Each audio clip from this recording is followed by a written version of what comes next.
ლომის ღრიალი ეპიკური მრისხანება. რაც გინდათ ის დაუძახეთ, ფაქტია, რომ ირანში ახალი ომი დაიწყო.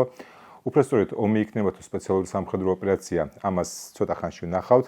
თუმცა ყველა ინდიკატორი, რომელიც არის და ასევე ოფიციალური განცხადებები მიუთითებს იმას, რომ ისევ სპეციალური სამხედრო ოპერაციის ფარგლებში მოხდება ყველაფერი. არაფერი მიუთითებს იმაზე, რომ იქნება boots on the ground, ანუ სახმელეთო ოპერაცია, თუმცა იქნება საკმაოდ ფართომასშტაბიანი ავიადარტყმები და არა მხოლოდ ავია, სარაკეტო დარტყმები. ამოქმედებულია თითქმის ყველა შეერაღება, რომელსაც ამერიკის შეერთებულმა შტატებმა ბოლო ერთი თვის განმავლობაში ირანის გარშემო მოუყარა თავი. დილიდან იბომბება თეირანი ძალიან აქტიურად, არა მხოლოდ თეირანი, არამედ ჩრდილოეთ ირანი, ისპაჰანი და სხვა ქალაქები. საპასუხოდ ირანმა უკვე გაუშვა არაერთი ბალისტიკური რაკეტა სპარსეთის ყურის მიმართულებით და ომანის გარდა პრაქტიკულად ყველა ქვეყანას დაარტყა, რა თქმა უნდა, ძირითადი სამიზნე ისრაელია. აქტიურად მუშაობს იქ აერსაწინააღმდეგო სისტემები, უკვე ვრცელდება ინფორმაციები პირველი სამოქალაქო მსხვერპლის შესახებ, მათ შორის თუნდაც გაერთიანებულ საემიროებში რაკეტის ნამსხვრევებმა შეიწირა ადამიანი, არიან დაშავებულები. მოკლედ დაიწყო ახალი ცხელი ფაზა ჩვენს რეგიონში. გამარჯობა, დღეს 28 თებერვალი 2026 წელი, მე რატი ვარ მუჯირი ჟურნალისტი, თქვენ უყურებთ პროექტს კონფლიქტები მსოფლიოში და დღევანდელი ეპიზოდი რა თქმა უნდა სრულად დაეთმობა იმ ახალ შეერაღებულ კონფლიქტს, რომელიც ჩვენს რეგიონში მიმდინარეობს. ირანის წინააღმდეგ უკვე პრაქტიკულად შეგვიძლია ვთქვათ, რომ არის კოალიცია, როგორც შეერთებული შტატები, ასევე ისრაელი, ასევე ყურის სხვა ქვეყნებიც ამგვარად აპირებენ მოქმედებას. ფაქტი ერთია, საკმაოდ რთული პერიოდი იქნება მომდევნო რამდენიმე კვირა, მით უფრო რომ ჩვენ ნახეთ ტრამპის განცხადებები იმასთან დაკავშირებით, რომ არ დაუშვებს ტერორისტ ნომერ პირველ ტერორისტ სახელმწიფოს კონდეს ბირთვული შეერაღება და გარდა ამისა საგულისხმო რაც იყო მისი შუაღამის მიმართვაში არის ის, რომ მას შემდეგ რაც ჩვენ დავასრულებთ ჩვენს ნაწილს, ირანელ ხალხზე იქნება მთავარი სათქმელი, შეცვლიან თუ არა ისინი რეჟიმს. ეს ყველაფერი იმას ნიშნავს, რომ ტრამპი ამ ეტაპზე სახმელეთო ოპერაციას არ განიხილავს და არ განიხილავს თუნდაც მისი გაცხადებული პოლიტიკიდან გამომდინარე, ის აკრიტიკებს ბაიდენს, აკრიტიკებს ბუშს, მათ შორის ერაყში, ავღანეთში გაჭედვის გამო. და შესაბამისად რთული წარმოსადგენია სცენარის ისეთი განვითარება, სადაც ტრამპი შევა ირანში და გაიჭედება, რადგან აუცილებლად გაიჭედება იმ სიძლიერისგან გამომდინარე, რომელიც ირანს აქვს, შესაბამისად სახმელეთო ოპერაციას არც ერთ შემთხვევაში არ უნდა ველოდოთ, ყოველ შემთხვევაში ჯერჯერობით, თუმცა იქნება რამდენიმე კვირიანი ინტენსიური საჰაერო და სარაკეტო დარტყმების გაცვლა. დღევანდელ ეპიზოდში, ასე ვთქვათ, სამი ნაწილისგან იქნება, გვექნება ჩართვა ისრაელიდან, სადაც ჩემი კოლეგა ჟურნალისტი საიდანაც ჩემი კოლეგა ჟურნალისტი თია თეთრაშვილი ისაუბრებს და გაგვაცნობს ისრაელში არსებულ მდგომარეობას, ასევე უშუალოდ სამხედრო ოპერაციაზე, მის მიმდინარეობაზე, ვინ რა შეერაღება გამოიყენა, როგორ შეიძლება განვითარდეს მოვლენები, ამაზე ისაუბრებს გიგაინაშვილი და ბოლოს უკვე გეოპოლიტიკური შეჯამება იქნება ბაკო ხელაძესთან ერთად, რომელიც საერთაშორისო სამართლის ექსპერტია ირანის მიმართულებით, ძალიან კარგი სპეციალისტი, რომელიც უშუალოდ იცნობს ირანის პოლიტიკას, ყავს კონტაქტები ირანში და ვისაც გახსოვთ არხის ერთგულ მაყურებელს წინა ეპიზოდებიდან ის საკმაოდ საინტერესო და კომპეტენტურ ანალიზს გვთავაზობდა ირანის გარშემო. გადავიდეთ ნელ-ნელა და პირველი იქნება ჩართვა ისრაელიდან, თუმცა მანამდე ყველას ვისაც არხი არ გაქვთ ჯერ გამოწერილი, მოგვიწოდეთ არხი გამოიწეროთ და ლაიქოთ ვიდეო, გააზიაროთ თქვენ სოციალურ ქსელებში, აქტივიროთ კომენტარებში, ძალიან დიდი მადლობა ყველას, ვინც ამას ისედაც აკეთებს და უკვე გააკეთა. განსაკუთრებული მადლობა მათ, ვინც დონაციით არის დაკავებული, არხის სრულად დონაციით ფუნქციონირებს. დონაციის მსურველებისთვის აღწერაში ანგარიშის ნომერი არის. ახლა კი ნელ-ნელა დავიწყოთ და გადავიდეთ ისრაელში. და დაპირებისამებრ ისრაელი ახაზზე თია თეთრაშვილი, ჩემი მეგობარი, კოლეგა, პირველ რიგში როგორ ხარ? დაბადების დღეს გილოცავ. ესე ვთქვათ, რთული დღე გაქვს, მაგრამ მადლობა, რომ გამონახე. გითხარი, უთხარი ჩემი არხის მაყურებელს, რა მდგომარეობა ახლა შენ თელ-ავივში ხარ? ალბათ საჰაერო განგაში არის სიტუაცია როგორია, სიახლეები რომ მოგვიყვარ.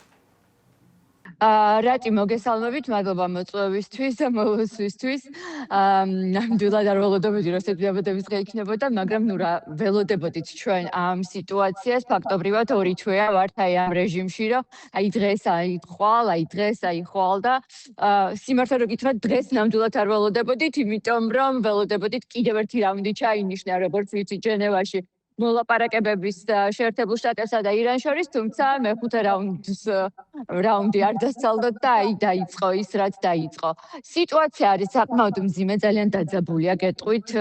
სულ ცოტა ხნის წინ საჰალმა გამოაქვეყნა ოფიციალური ოპერატიული მასალა, როგორ ანადგურებენ ირანში სამხედრო ობიექტებს და რაც მთავარი სამიზნე ახლა არის რა თქმა უნდა ბალისტიკური რაკეტების გამშვები დანადგარები და აი სულ რამდენიმე წუთის წინ კიდევ ახალი ვიდეო მასალა გავრცელდა, რომ როგორც კი ჩნდება და იხსნება ეს დანადგარები, მაშინვე როგორ მიაქვს ავიაციას იერიში იმისთვის, რომ აღკვეთონ ისრაელზე თავდასხმა. თუმცა ეს მაინც არ არის საკმარისი.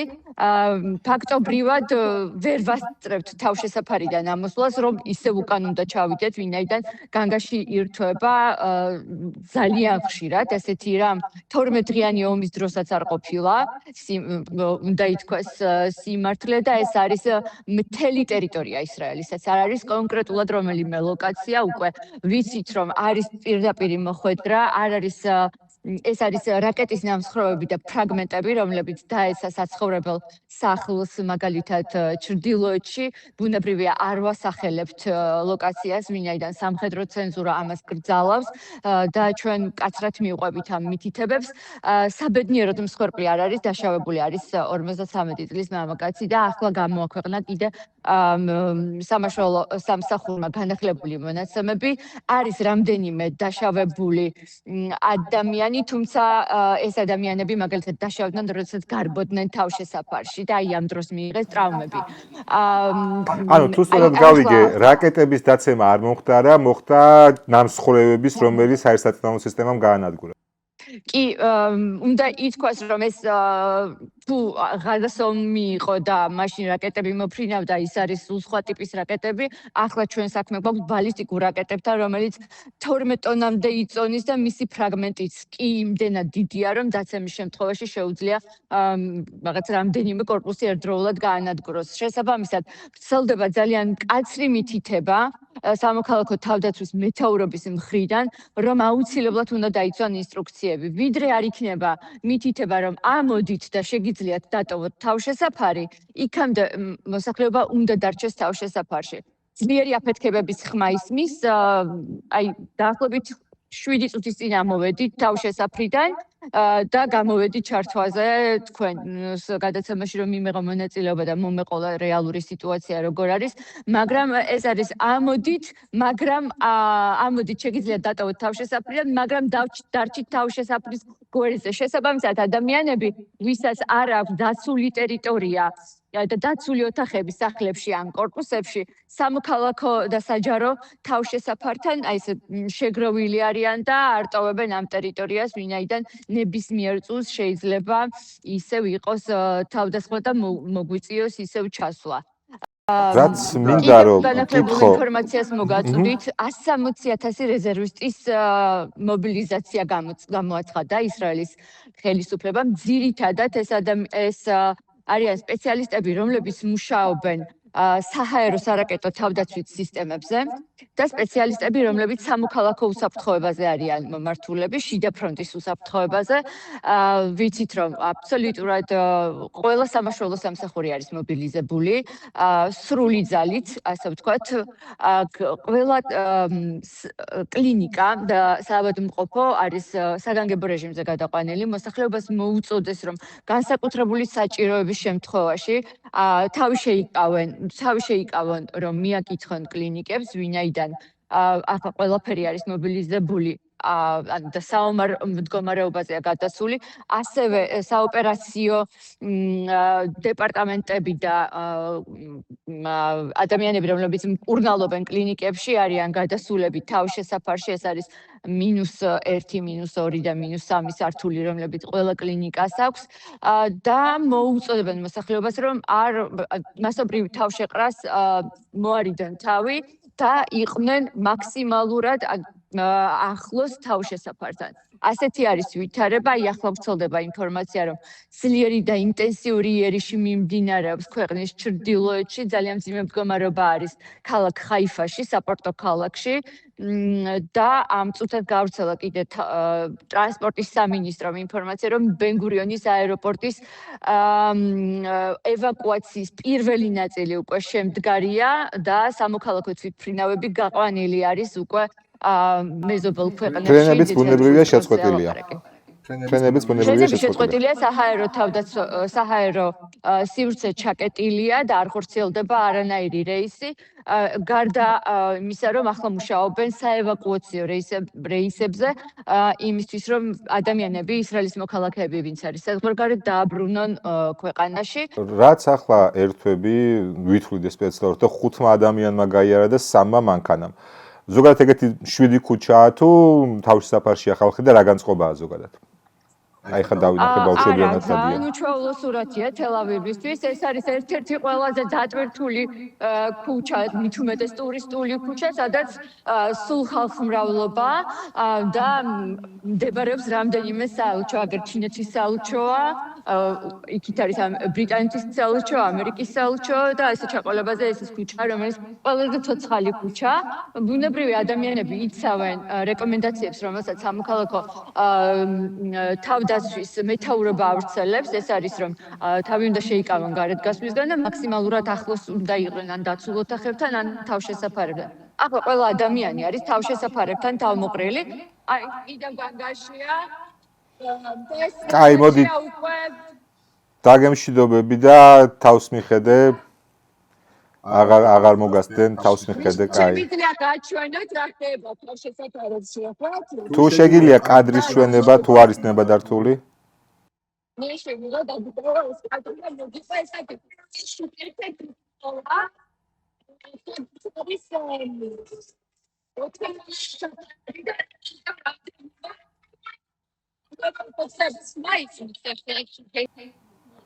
შენი ხმაც წყდება.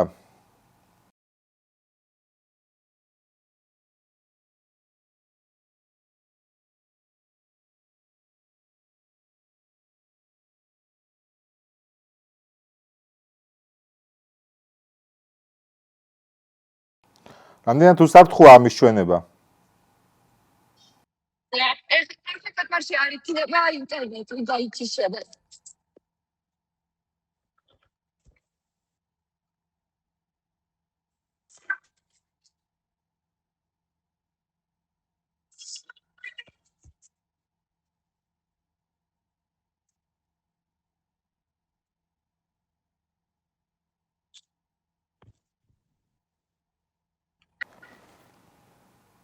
როგორც წესი სირენის შემდეგ 2-3 წუთი არის ხოლმე დრო რომ თავშესაფარში გადახვიდეთ. ახევარი, არ ვიცი ხედავთ თუ არა, აგერ გულბათმა გაანადგურა თელ-ავივის თავზე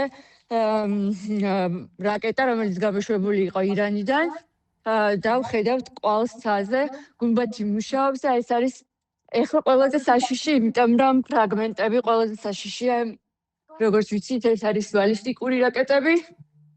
რომის ფრაგმენტები საკმაოდ დიდია. მე თავშესაფარში აღარ ჩავალ, ვინაიდან იქ არ არის ინტერნეტი და აქედან გავაგრძელებ საუბარს თქვენთან. თუ თავს უსაფრთხოდ გრძნობთ, მაშინ გავაგრძელოთ. რაც მინდოდა მეკითხა არის ჯერჯერობით ჰამასი ჰეზბოლა არ გამოჩენილა, ხო? ჰამასი და ჰეზბოლა ჯერჯერობით დუმილს ინარჩუნებენ, თუმცა ხუსიტებმა იემენიდან უკვე ხარდაჭერა გამოუცხადეს ირანს და თქვეს, რომ ჩაერთვებიან. ასევე რადიკალური ისლამისტების დაჯგუფება ერაყში, რომელიც მოქმედებს, რომელიც ალ-ქაიდას ლიკვიდაციის შემდეგ წარმოიქმნა, ისლამური ჯიჰადის მცველები ასე უწოდებენ საკუთარ თავს, მათაც განაცხადეს, რომ ისინიც ჩაერთვებიან და ირანს დაუჭერენ მხარს სიონისტური რეჟიმის წინააღმდეგ.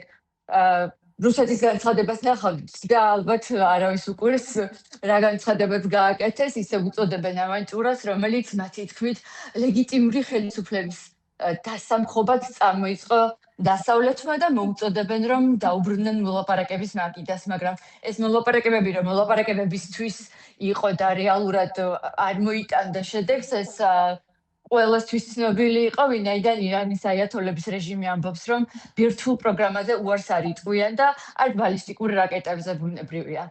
ესეთია სიტუაცია ახლა. გასაგებია. კარგი, მაშინ თუ კიდე რამის დამატება არ გინდა, დაგემშვიდობები, უსაფრთხოდ იყავი, რავი, ეს როგორც თქვეს არ დამთავრდება რამდენიმე საათში, რამდენიმე დღე გაგრძელდებაო და შევხედოთ რა იქნება განძლიერებას და გამარჯვებას ახალი ანალიტიკა ბოდიში, სამხედრო ექსპერტები და უმაღლესი სარდლობის წყაროებიდან გამოვიდა უკვე ინფორმაცია, რომ მინიმუმ 2-3 კვირა ეს ოპერაცია გაგრძელდება. აი ახლა ისმის ძლიერი აფეთქებების ხმა თელ-ავივში, გუმბათი მუშაობს და იმედი ვიქონიოთ, რომ ყველა ბალისტიკური რაკეტა იქნება განადგურებული და არ იქნება პირდაპირ მოხვედრა. იმედია, წარმატებები, მშვიდობიანი საღამო, ღამე და გამარჯვება ისრაელს. მადლობა. მადლობა, თიას, ვფიქრობ, მიმოხილვა მთელი დღის უშუალოდ ადგილიდან საინტერესო გამოვიდა. სამწუხაროდ გიგაინაშვილი ვერ ახერხებს, რომ შემოგვიერთდეს და ვრცელ სამხედრო მიმოხილვას, ასე ვთქვათ, როგორ მიმდინარეობდა პირველი დღე, დღევანდელი ღამე, როგორ ჩაივლის, უკვე ხვალ შემოგთავაზებთ, ვეცდები მაქსიმალურად ყოველ შემთხვევაში. მოკლედ რომ ავწეროთ დღევანდელი დღე, მიმდინარეობდა სარაკეტო დარტყმების გაცვლა, თავდაპირველად ისრაელმა დაიწყო პრევენციული დარტყმები, ასე ვთქვათ, საჰაერო.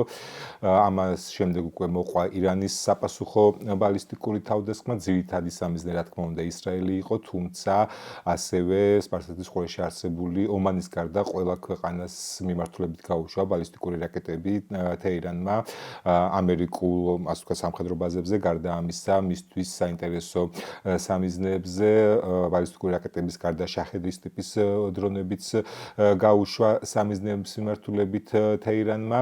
უნდა აღინიშნოს, რომ დღის განმავლობაში გავრცელდა ინფორმაცია მათ შორის იმის შესახებ, რომ ხამენეის ლიკვიდაცია შეძლეს ამერიკელებმა და ისრაელის ძალებმა, თუმცა შემდეგ ეს უკვე უარყოფილი იყო, არ დადასტურდა მისი ლიკვიდაცია და მეტიც ირანმა დააანონსა, რომ სიტყვითაც მიმართავს აიათოლა მოსახლეობას, თუმცა ჯერჯერობით, როდესაც ამოდიოდა ჯერ ეს სიტყვით მიმართვა არ ყოფილა.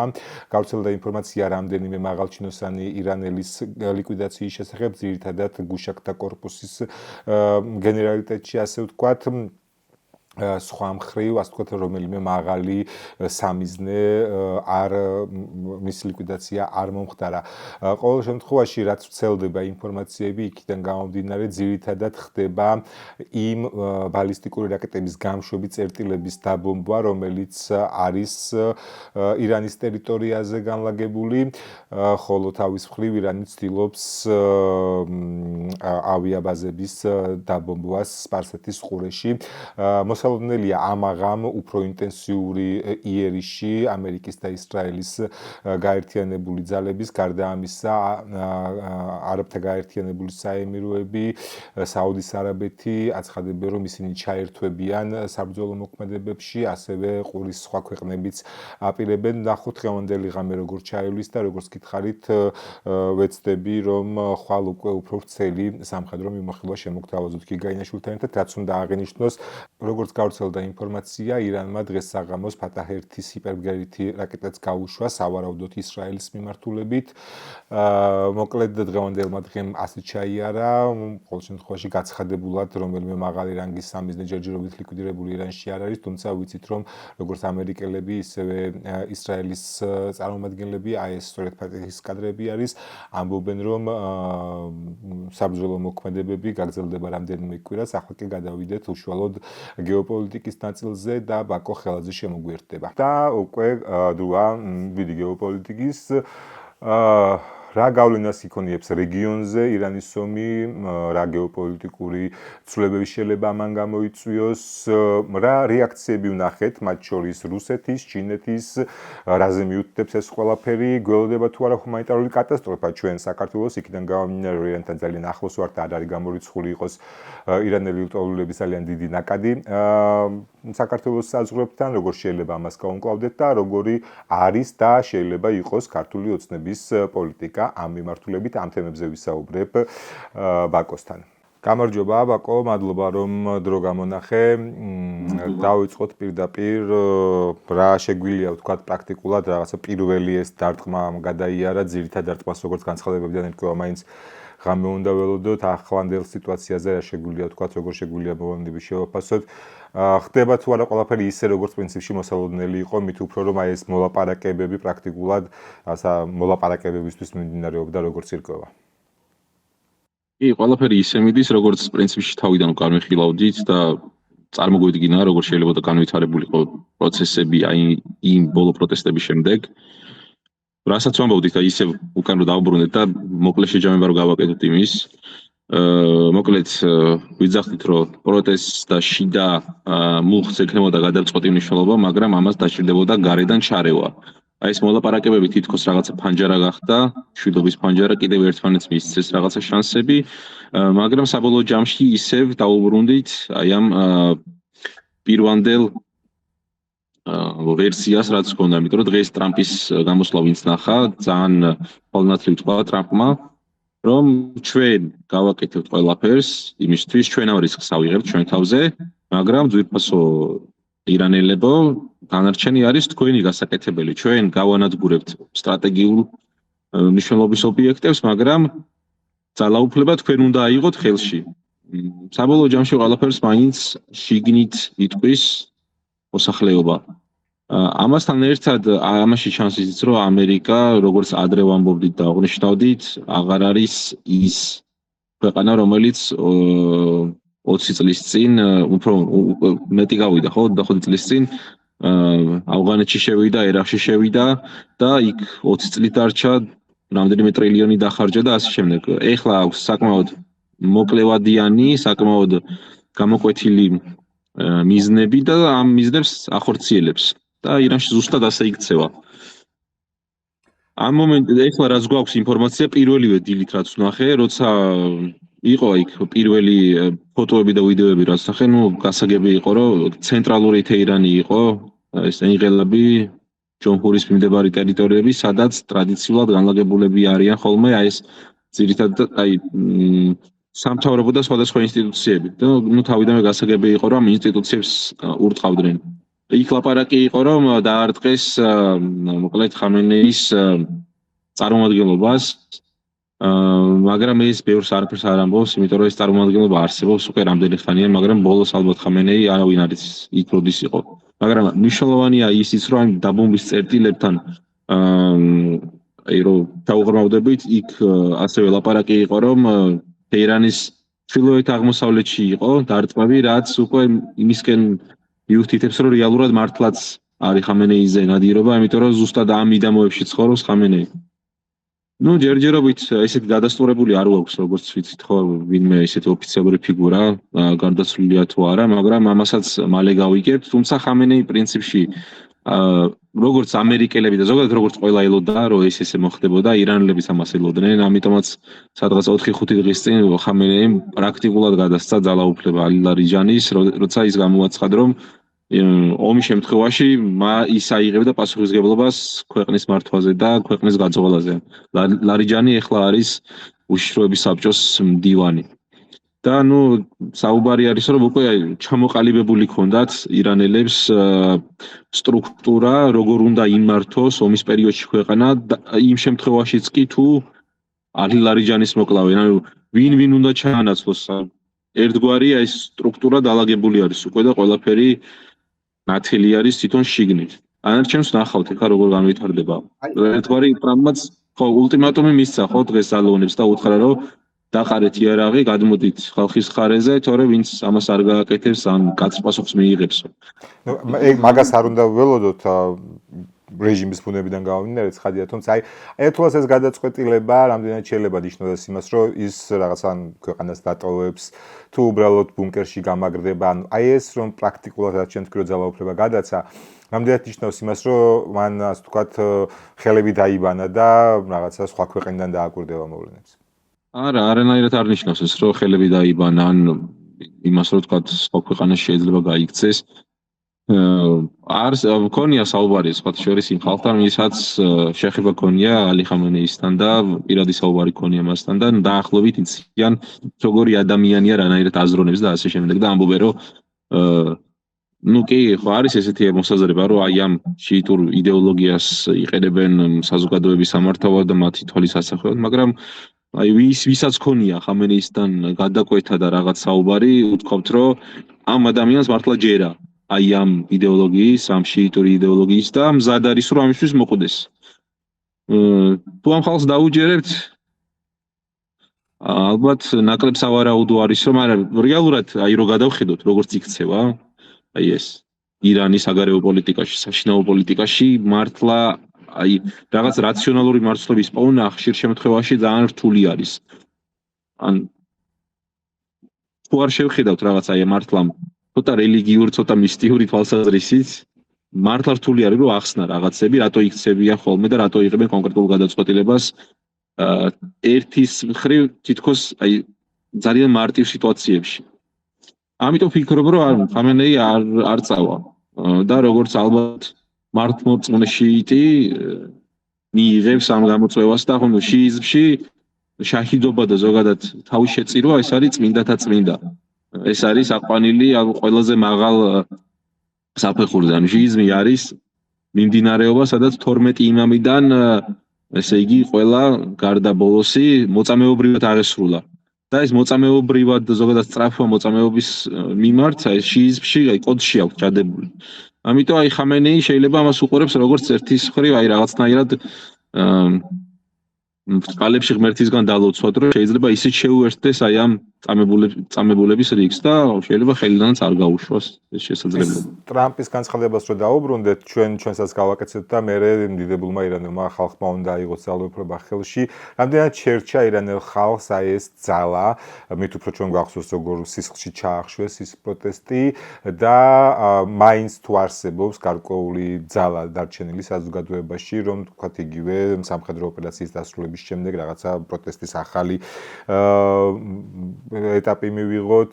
არის თუ არა მოსალოდნელი პრინცის ჩასვა ირანში ამ ყველაფრის შემდეგ, შენ როგორ უყურებ ამ საკითხებს? პროტესტი არის უკვე სადღაც მესამე აი გუშინ უკვე პროტესტი მესამე დღე იყო. თავიდან დაიწყო შარიფის უნივერსიტეტიდან თეირანში. ეს 40 დღე აღნიშნეს აი ამ დიდი ხოცვაჟლეტიდან. და შემდგომ უკვე გადაიდო სხვა უნივერსიტეტებს, მათ შორის ისლამურ უნივერსიტეტებს. არის ეგეთი უნივერსიტეტი, ალ-ზაჰრას ქალთა უნივერსიტეტი, ისლამური უნივერსიტეტი, იქაც კი გამოსვლები იყო და დემონსტრაციები. ეს უკვე დაწყებული იყო სადღაც 3 დღის წინ და რაღაც აი თითქოს ესეთი არასასიამოვნო რაღაც ატმოსფერო უკვე იდგა ქვეყანაში, რომ რაღაცისკენ უკვე რეალურად მართლა ემზადებოდნენ. თუმცა ვინც ადევნებდა თვალს აი მოლაპარაკებებზე ზოგადად ადევნებს ირანის აი ბოლო წლების პოლიტიკას თვალს, ანუ აი ბოლო ერთ კვირაში უკვე თითქმის ყველათან ხვდებოდა იმაზე, რომ ომი იყო ისეთი გარდაუვალი, როგორც აი ყველა ველოდებოდით ამას, თუმცა ეხლა ზუსტი თარიღი არავინ არ იცოდა. მაგრამ ახლოებში რო იქნებოდა, აი დანამდვილებით ალბათ ნებისმიერ ამ საკითხში კარგად გარკვეულ ადამიანს შეიძლება ითქვა.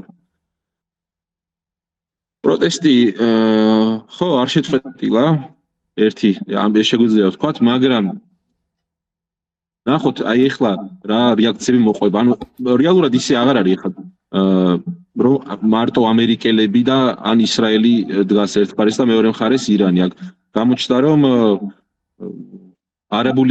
არაბული ქვეყნების დარწმუების ქვეშ არიან და ეხლა ამაზე უპასუხებენ. ხო და რაღაც ანუ რეგიონალური კონფლიქტის სერიოზული ნიშნები არის. ხო, აი ჩემი შემდეგი კითხვაც მაგას ეხებოდა, ომანის გარდა პრაქტიკულად სპარსეთის ყურის ყველა როცა ესეთი საფრთხეები და ამ დონეზე მიდის უკვე კონფლიქტის გაგრძელების და გავრცობის საშუალება, არ ვიცი, აი აქ პროტესტები და შემდგომ აი შიდა გადატრიალებები რამდენად შესაძლებელი იქნება. ანუ ყველაფერი მაინც მაღაზია არის დამოკიდებული ეს ომის თეატრი როგორ წარიმართება. თუ ძალიან დაძაბული იქნება და რეგიონალურ სახეს მიიღებს, არ მგონია ეხა ადამიანი ჭკუატყოფილი გამოვიდეს და იქ გადატრიალებაზე იფიქროს და პოლიტიკურ ცვლილებებზე. ამისი მოლოდინები ნაკლებად მაქვს. თან ამასთან ერთად დღეს რაც ვნახე უკვე ხალხი ანუ გადის ძირითად ქალაქებს ტოვებენ, მოწოდებაც იყო შესაბამისი თვითონ IDF-ის ანუ ისრაელის თავდაცვის ძალების მხრიდან სპარსული სპიკერი ყავთ და გააფრთხილა უკვე ირანელები, რომ დატოვან მოშორდით ესეთ სტრატეგიულ ობიექტებს, დატოვეთ ესეთი ადგილებიდან, მოკლედ გაფრთხილებები იყო. ამიტომ ნახოთ, აი დღეს ხვალ მე მგონი აი რამდენიმე დღე მაინც დაჭირდება აი რაღაც სიტუაცია რომ უფრო ნათელი გახდეს. რამდენად შეიძლება რომ მართლა მოხდეს შიგნით კიდევ ერთი პროტესტი. ამით უფრო რომ ამერიკულ მომხრეებმა უკვე განაცხადა რომ ეს არ იქნება საათების ოპერაცია, რამდენიმე დღის განმავლობაში გაგრძელდება უწყვეტი ავიაერიშები. ამ ფონზე მინდა კითხოს ზუსტად რეგიონული კონფლიქტი ახსენე და ჩვენ ნახეთ რომ ირანის პასუხი იყო პრაქტიკულად თელს სპარსეთის ყურეს დაარტყა, ესროლა გარდა ომანისა, პარალელურად ნახეთ რომ საუდის არაბეთმა თქვა რომ ის ჩაერთვება საბრძოლო მოქმედებებში, ეს რას შეცვლის და თუნდაც იგივე ჩარჩას დაფხულში იყო იმისგან რითი იქნება განსხვავებული ეს უნდა ველოდოთ თუ არა სწორედ აი ამ რაღაცა უფრო მასშტაბურ რეგიონულ კონფლიქტს.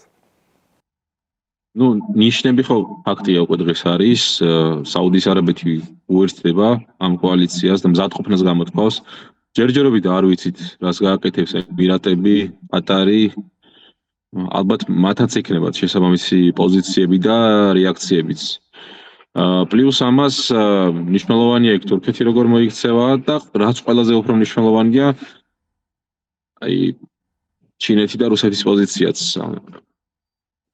გამოხატავენ რა დოზით გამოხატავენ ამ ხარდაჭერას ჩაერთვებიან არ ჩაერთვებიან აი ყველაფერი ეს უნდა დაალაგდეს ეს ფაზლი მომდენო რამდენიმე დღეში ზუსტად რუსეთის და ჩინეთის რეაქციაზე მინდა ახლა მეკითხა ჩვენ პრაქტიკულად რაღაცა ისეთ სერიოზული რეაქცია არ გვინახავს რაღაც განცხადებები ვნახეთ მედვედევის მე მგონი რომ რაღაცა მედვედევის და ოროვისაც იყო უკვე თუმცა რაღაცა ისეთ სერიოზული არაფერი ხო და როგორ შეიძლება შეფასდეს ეს რუსეთის გადადგმული ნაბიჯები პრაქტიკულად ირანი მისი ერთ-ერთი მთავარი მოკავშირეა ხო იმ მთავარი მოკავშირეა რუსეთისთვის შეიძლება რაღაც მხრივ რა მონგებიანი შეიძლება იყოს ეს კონფლიქტი თუ დროში გაიწელება. თუ ისე აღმოჩნდება რომ ამერიკა და მისი ხარდაჭერები აღმოჩნდებიან დიდ კონფლიქტში ჩართულები და ჩათრეულები ირანთან, რომელიც მარტივი გასაირნება ალბათ არ იქნება. რა თქმა უნდა ეს რუსებს ხელს მისცემს. ანუ რუსებს არც ერთ შემთხვევაში არ უნდა უნდადეს რომ ეს კონფლიქტი რაც შეიძლება სწრაფად და მალე დასრულდეს. მით უმეტეს ამერიკის სასარგებლოდ. მაგრამ იმ შემთხვევაში თუ დამარცხდება ისლამური რესპუბლიკა და ის მოკლედ აღარ ეყოლება ესეთი მონოლითური მხარდაჭერი რეჟიმი ირანში რუსებს მაინც მომგებიანი და მაინც საინტერესო იქნებოდა რუსებისთვის თუ ეს კონფლიქტი რაღაც უფრო ფართო მასშტაბიანში გადაიზრდებოდა და ამერიკელებს აქედან თავის დაღწევა გაუჭირდებოდა. მთელი ცივი ომი ხო აი ამერიკელები და ნუ იმ შემთხვევაში საბჭოთა კავშირი სულ ცდილობდნენ რომ ერთმანეთი რაღაცა ესეთ კონფლიქტებში ჩაეთრიათ ხოლმე. კორეა, მერე ვიეტნამი, მერე ავღანეთი, აი სულ ერთმანეთს ესეთ რაღაცებს ესეთ ბომბებს უდებდნენ ხოლმე. გზა და გზა. შეიძლება ეხლაც ნუ რუსები ამას აი ესეთ შესაძლებლობად უყურებდნენ. ან მომავალში შეიძლება განიხილონ. ამ დრომდე როცა ჩვენ ახლა ამ ინტერვიუს წერთ საქართველოს საგარეო საქმეთა სამინისტროს არ გაუკეთებია არანაირი განცხადება იმ ფონზე, როდესაც ჩვენ ნახეთ როგორ რაც უნდა უხერხულწოდ იყოს ვიზეიმეთ რევოლუციის წლისთავი ხო რას ელოდები შენ ქართული ოცნების ხელისუფლებისგან ამ ეტაპზე ზოგადად უნდა გაიკეთებინა თუ არა რაიმე ტიპის განცხადება ახლა და როგორი შეიძლება იყოს ზოგადად ირანის საკითხი ძალიან საფრთხილო თემა არის საქართველოსთვის პრინციპში ამ პოზიცია რაც ქონდა ხოლმე ირანთან მიმართებაში ნებისმიერი ხელისუფლების დროს მეტნაკლებად ერთი და იგივე იყო ხოლმე ანუ არაზრუს ავსილობდით რაღაც ანუ ეს წითელი ხაზები ქონდა გავლებული ქართველებს ჩვენი ტერიტორიული მთლიანობის და აღიარების კუთხით ირანელებს აი საქართველოს არ მიიღებდა მონაწილეობას რაიმე ანტიირანულ კოალიციაში და არ იქნებოდა ესეთი გამოკვეთილი დასაყრდენი ანტიირანული დასაყრდენი რეგიონში და აი ამ წითელ ხაზებს არასდროს არ ყვეთით ხოლმე აი სტრატეგიული წითელი ხაზები იყო ეს ყოველთვის აი ორივე ქვეყნისთვის ამიტომ აი ყველანაირად აი ჩვენი ჩვენი მხრიდან, იმათი მხრიდანაც ნებისმიერი მანევრი, ნებისმიერი განცხადება ყოველთვის იყო ძალიან მოზომილი. იმიტომ რომ გვახსოვს ერთხელ იყო ეგეთი შემთხვევა 2009-ში, თუ გახსოვთ ეგეთი ირანის მოქალაქე არდესტანი ამერიკელებმა მოითხოვეს რომ მათთვის გადაგვეცა, იმიტომ რომ საუბარი იყო რომ ეს ადამიანი იყო დაკავშირებული უშაგებთან და გადავეცით და ამას ძალიან სერიოზული მოკლედ კრიზისი მოყვა ირან საქართველოს შორის და სანამ მე ეს თავისუფალი სავიზო არ შემოვიღეთ და რაღაცნაირად არ დავათბეთ 2011 წელს მათთან ურთიერთობით ძალიან ცუდ მდგომარეობაში ვიყავით. ანუ ირანი მხოლოდ ერთი რაღაც ეს პატარა სახელმწიფო არ არის, ანუ მის ირგვლივ ბევრი ისლამური გაერთიანება, სახელმწიფოებრივი არასახელმწიფო, ყოველ შემთხვევაში ადრე ესე იყო. ეხლა ძალიან ცოტა დარჩა მის ირგვლივ. ამიტომ რაღაცნაირად ეს ერთგვარი პოლიტკორექტულობის ენა ყოველთვის არსებობდა ხოლმე ჩვენ შორის. ამიტომ არ ველოდები რომ რაღაც ეხლა ამ ხრივ რამე განსაკუთრებული მოხდება და ჩვენი მხრიდან რაიმე ისეთი მნიშვნელოვანი ხმაურიანი განცხადება გაკეთდება, როგორც მანამდე, ეხლაც ისე იქნება. ალბათ სტრატეგიული დუმილი და სხვა არაფერი. აქ ჩემი პირადი პოზიცია რომ თავარი არის რომ ირანის რეჟიმის მხარდაჭერი განცხადება არ გააკეთონ ახლა და თუ ჩუმად დარჩებიან. ეგეთი განცხადებები როგორც წესი არც ეგეთი კეთდებოდა ხოლმე ჩვენი მხრიდან არასდროს და არც პირიქით. ხო, მაგრამ ჩვენ გვინახავს პანაშვიდებზე ჩასული პრემიერ-მინისტრი. ხო, პანაშვიდებზე სიარული კი ბატონო. ხო. და ბოლოს რაც მინდა კითხო, უკვე ჰუმანიტარულ საკითხებს ეხება, რამდენად მოსალოდნელია ირანელი დევნილების კრიზისი საქართველოში, ასე ვთქვათ, ჩვენ წინაზეც გვისაუბრია ამ თემებზე და კიდევ ერთხელ რომ შევახსენოთ მაყურებელს, არსებობს თუ არა ამ ტიპის საფრთხე, უნდა ველოდოთ თუ არა უახლოეს პერიოდში, ან დაუშვათ რაღაც რა ვადაში უნდა გაიწელოს ეს კონფლიქტი, რომ ბოლოს ჩვენამდეც მოვიდეს ეს კრიზისი. ხო, აი მნიშვნელოვანი არის ისევ, რომ ძალიან არ გაიწელოს ეს კრიზისი, იმიტომ რომ უკვე ერთი გამოცდილება არსებობს ახლო აღმოსავლური სირიის სახით. უბრალოდ ის დიდი სხვაობაა სირიასა და ირანს შორის, რომ სირია 12 მილიონიანი ქვეყანა იყო იმ პერიოდისთვის და საქართველოსთან საკმაოდ დაშორებული და საქართველოს სირიელებისთვის ძალიან უცხო ლოკაცია იყო, თუმცა ირანი არის თითქმის 90 მილიონი, საკმაოდ ნაცნობი ლოკაცია საქართველოს მათთვის, არ ვიცი, ამ ძალიან ბევრი ადამიანია უკვე საქართველოში დამყოფი. ირანელი. და ამიტომ ხო, უფრო შეიძლება რომ საქართველოსკენ ბევრმა გამოიხედოს და იფიქროს რომ რაღაც მოდი რატომაც არა საქართველოსთან. თან ამ დროს უკვე ვიცით რომ თურქეთი იღებს შესაბამის ზომებს ირანის საზღვართან რაღაც მიწათხრილები უკვე პრევენციული ზომები მიიღო და ხო, რატომაც არა. სამხრეთ კავკასიისკენ შეიძლება წამოვიდნენ ირანელი დევნილები, განსაკუთრებით სომხეთისკენ, რომელიც ყოველთვის ძალიან ლიბერალური იყო ხოლმე ირანელების მიმართ. განსხვავებით აზერბაიჯანისგან, რომელიც ანუ ჯერ 2020 წლის მერე საერთოდ სახმელეთო საზღვრები ჩაკეტილი აქვს, ირანთან ვიზები აქვს და სასტიკად რთულად გასცემს ხოლმე ირანის მოქალაქეებზე ამ ვიზებს. ამიტომ სომხეთი საქართველოს ყველაზე მარტივი გზა შეიძლება აღმოჩნდეს, თუმცა არ ვფიქრობ, რომ საქართველოს ან სომხეთს განიხილავდეს რომელიმე ირანელი, რომ გრძელვადიანად აქ ჩამოვიდნენ, დაფუძნდნენ და ასე შემდეგ. მაშინაც როცა თუ გახსოვთ 2018-17 აი ეს პერიოდი ძალიან ბევრი ირანელი ჩამოდიოდა საქართველოში, სადღაც ერთი პერიოდი 100,000-საც აცდა მათი რაოდენობა. აი მაშინაც ეს ხალხი ჩამოდიოდნენ საქართველოში ძირითადად იმისთვის, რომ საქართველოს გამოეყენებინათ როგორც ტრანზიტული ქვეყანა. რეალურად მიდიოდნენ ევროპაში, ამერიკაში, კანადაში. კიდევ ერთი კითხვა რაც მინდოდა რომ დამესვა კინაღამ გამომჩა რამადანი ახლა მიმდინარეობს რამდენად შეიძლება ამან იქონიოს ომის მიმდინარეობაზე გავლენა რამდენად შეიძლება რაღაცა ისლამური სამყაროს გაერთიანება შეუწყოს ხელი თუ ეს ისეთი ომია სადაც თქვათ აი ეს მიუხედავად ირანის პოზიციისა ეს რელიგიური ნაწილი დანარჩენ ისლამურ სამყაროზე არ იმოქმედებს ზოგადად რამადანსაც თავის წესები აქვს რამადანის დაცვასაც და ისლამში არის რაღაც გარკვეული გამონაკლისები, როცა ადამიანი არ არის ვალდებული დაიცვას მართვა და ერთ-ერთი ასეთი გამონაკლისი არის ომი. და ამიტომ არ მგონია რომ ეს დიდი ხელისშემშლელი ფაქტორი აღმოჩნდეს მათთვის, ვისაც ომში ჩართვა უნდა. არა, ამ შემთხვევაში პირიქით გულისხმობდი, ამ შემთხვევაში ამდენად შეიძლება მაკონსოლიდირებელი იყოს ირანის გარშემო. კონსოლიდაცია არანაირად, რანაირად სუნიტური სამყარო ცალკეა, შეიტური ცალკე და ერთმანეთს ვერ იტანს ეს ორი სამყარო. მიუღებლები არიან ძალიან ერთმანეთის მიმართ. ამიტომ თუ ამან რაღაცნაირად რელიგიური სახე მიიღო, რაც ძალიან არ მინდა და აქ რაღაც შიიტურ სუნიტური დაპირისპირება გაჩნდა. ფიქრობ ეს ძალიან ცუდი იქნება, ამიტომ ჯობია რაღაც ისევ ნაციონალურ ნიადაგზე, რაღაც გეოპოლიტიკურ ნიადაგზე მორჩეს და ეს მაქსიმალურად მოშორდეს ეს რელიგიური შირმა, იმიტომ რომ ძალიან ცუდ სახეს იღებს ხოლმე აღმოსავლეთში, როგორც ვიცით. ძალიან დიდი მადლობა, რომ გამონახე. აქვე შეგიპირებ, რომ ხვალზე დავაკვირდეთ მოვლენებს და კიდე რაღაცა პერიოდულობით ერთმანეთს შევხვდეთ ხოლმე ამ რეჟიმში და მაყურებელსაც მივაწოდოთ კომპეტენტური ინფორმაცია. მადლობა დროებით.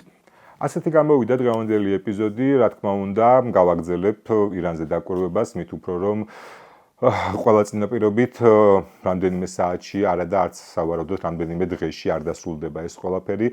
ნახოთ როგორ განვითარდება მოვლენები. მთავარ, ასე ვთქვათ, ოპერაციას ამაღამ ველოდებით კი მთელი დღის განმავლობაში მიმდინარეობდა სარაკეტო დარტყმების გაცვლა, თუმცა ყველა გაცხადებული ინფორმაციით და მოლოდინით დღეს ღამე უნდა იყოს საკმაოდ მძიმე ირანისთვის, ყოველ შემთხვევაში იმ განცხადებიდან გამომდინარე, რომელიც ჩვენ გვესმის ამერიკის, ისრაელის თუ სხვა ჩართული მხარეების მიერ. მოკლედ, დღევანდელი ეპიზოდი ასეთი იყო. მადლობა ყველას, ვინც ბოლომდე უყურა. მადლობა არხის ერთგულ მაყურებელს, ვისაც გამოწერილი აქვს არხი, აქტიურობს კომენტარებში, ალაიქებს ვიდეოებს, აზიარებს თავის სოციალურ ქსელებში. თქვენ კი, ვისაც არხი ჯერ არ გაქვთ გამოწერილი, უმორჩილესად გთხოვთ ახლა გამოიწეროთ არხი და ალაიქოთ ვიდეო, გააზიაროთ თქვენ სოციალურ ქსელებში. განსაკუთრებული მადლობა ყველას, ვინც დონაციით არის დაკავებული. არხი თავისუფალი ხალხისთვის სწორედ დონაციით ფუნქციონირებს, შესაბამისად, ვისაც გაქვთ დონაციის სურვილი, აღწერაში ანგარიშის ნომერი არის. მადლობა, დროებით ნახვამდის.